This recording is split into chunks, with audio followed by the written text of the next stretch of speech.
Wonolo App Review. Is it legit or a scam? Let's find out. So Wonolo is a gig platform app connecting users with short-term staffing jobs, such as a warehouse work, event support, and delivery roles posted by businesses. It allows flexible, on-demand work without traditional hiring processes and pays via the app after job completion.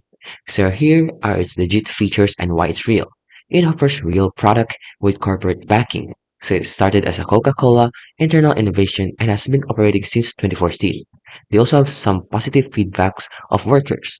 They even have complaints tracked and partly resolved. And they also have a safe website domain, which is not really a free of malware or phishing issues and have safety nets. Although they have critical issues and warning signs, they have unreliable pay and job disconnects. They also have job availability, is region dependent, and is often dwindling.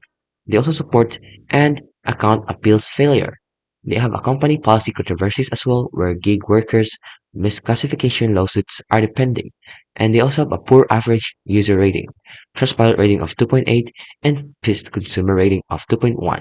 So, mostly it's best for people looking for flexible, occasional gig work, but it's not ideal for those relying on steady, predictable income or frequent job availability. So in conclusion, Wonolo is a real app, but it's far from perfect. It does provide real gig work opportunities in some areas. It's legitimate in structure and operation, but plagued by support issues.